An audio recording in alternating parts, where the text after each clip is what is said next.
साथ मैं हूं आपकी मेजबान रूबी अनम और मेरे साथ है मेरे साथी डॉक्टर नासिर जावेद। अस्सलाम वालेकुम नासिर। वालेकुम अस्सलाम। नाजरीन, पाकिस्तान के दोदील जानवरों में 25% के करीब जानवर सोजिश हवाना की किसी न किसी किस्म में मुब्तला हैं।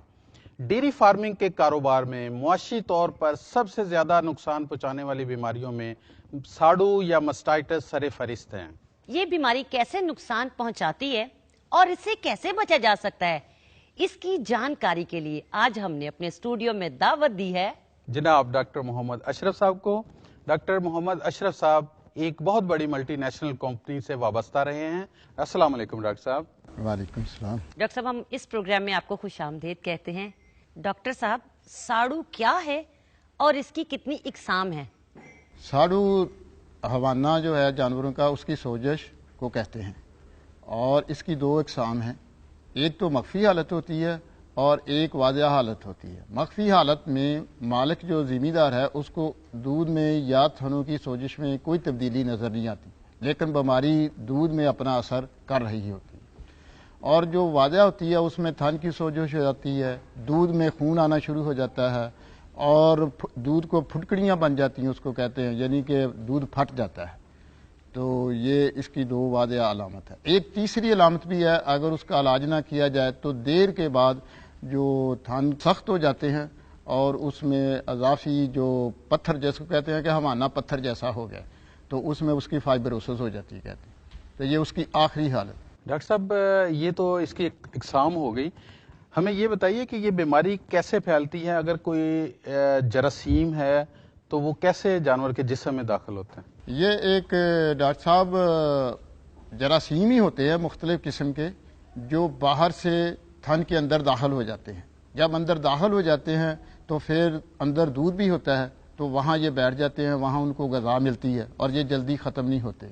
और आस्ता आस्ता ये अपना जब असर दिखाते हैं तो पहले दूध में फुटकड़ियाँ बनती हैं, जब गोश्त पर असर करते हैं तो वहाँ से उसका खून आना शुरू हो जाता है और उसकी और ज़्यादा सोजिश हो जाती है। जब लेटर और इन्फेक्शन होती है तो फिर उसकी सोजिश हवाने की थनों की हो जाती है।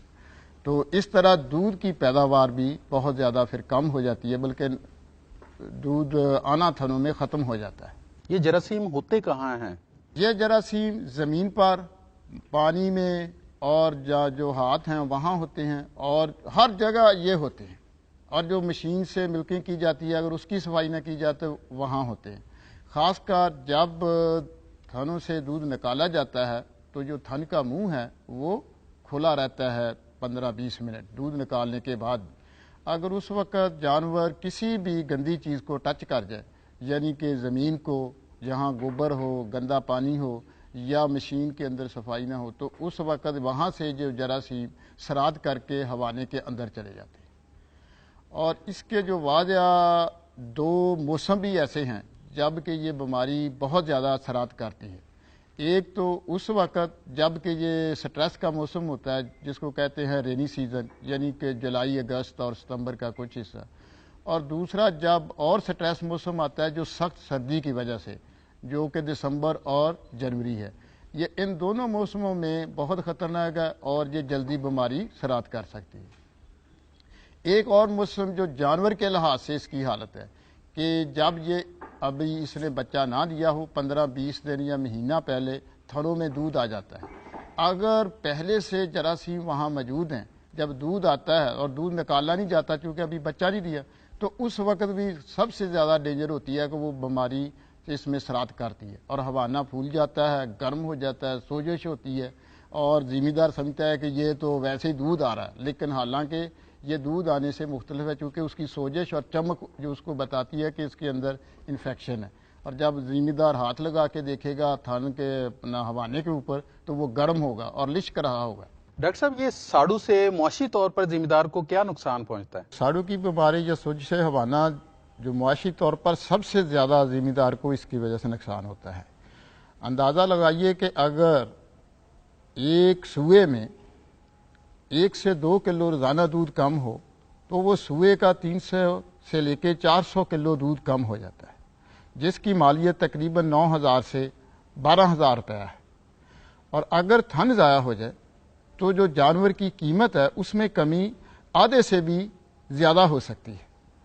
اور بعض اوقات تو ایسا ہوتا ہے کہ جو ولیتی گائیاں ہیں، خاص کر جس کو کہتے ہیں فریزین جرسی، اس میں موت بھی واقع ہو سکتی ہے، جس میں ساری کی ساری قیمت جانور کی وہ بھی ختم ہونے کا اندیشہ ہوتا ہے۔ ڈاکٹر صاحب، اگر یہ بیماری اتنی ہی نقصان دہ ہے تو اس بیماری سے کیسے بچا جا سکتا ہے؟ یہ بہت اچھا سوال ہے۔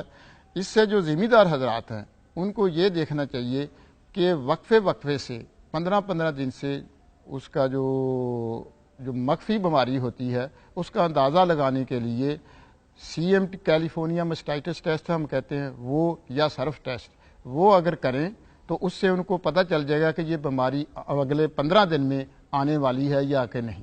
اگر آنے والی ہو تو وہ اس کی حفاظتی تدابیر لے اور اس سے 100% اس بیماری کو روکا جا سکتا ہے یا ختم کیا جا سکتا ہے۔ دوسرا یہ کرنا چاہیے کہ اگر وہ دیکھ لیں کہ یہ بیماری اپنے جانور میں ہو چکی ہے تو فوری طور پر اس کا جو ڈاکٹر ہیں، ویٹرنری ڈاکٹر، ان سے علاج کروانا چاہیے، بجائے اس کے کہ وہ اپنے ٹوٹکے یا دوسرے طریقے اختیار کرے۔ اور تیسری جو سب سے ضروری چیز ہے وہ یہ ہے کہ جب وہ دودھ کی چوائی کر لے تو اس کے بعد اس کو جو اینٹی سیپٹک سولوشن جو دیپال کے نام سے آتا ہے اس میں ہر تھن کو ڈبونا چاہیے ہر چوائی کے بعد، اور اس سے بیماری کی بہت زیادہ روک تھام ہو جائے گی۔ اور سب سے بڑھ کر جو کہ اولین اس کی ڈیوٹی ہے وہ یہ ہے کہ صفائی باڑوں کی اور ہر جگہ کی، اور جو گوالا ہے دودھ چونے والا یا مشینیں ہیں جس سے دودھ چویا جاتا ہے ان کی صفائی کا خاص خیال رکھا جائے۔ ڈاکٹر صاحب، اکثر دیکھا گیا ہے کہ ذمہ دار اس کا علاج بھی کروا لیتے ہیں لیکن یہ بیماری دوبارہ آ جاتی ہے۔ اس کی بڑی وجہ یہ ہے کہ ذمہ دار حضرات جو علاج ہے وہ مکمل نہیں کرواتے۔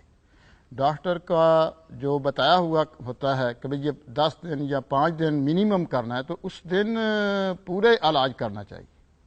اور دوسرا جو بنیادی اصول ہے صفائی کا، اس کا جب بھی ہو ہر جانور کے نیچے باڑے کی وہ مکمل صفائی رہنی چاہیے۔ اور تیسرا یہ ہے کہ جب جس جانور کا علاج کیا جاتا ہے کچھ جراثیم دودھ کی وجہ سے اس کے حوانے اور پھر بھی رہ جاتے ہیں، تو جب جانور دودھ دینا بند کر جائے تو اس کے بعد اس کے تھنوں میں ڈرائی مسٹائٹس ٹیوب اس کو کہتے ہیں، وہ دوائی اندر ضرور داخل کرنی چاہیے ڈاکٹر کے مشورے کے بعد۔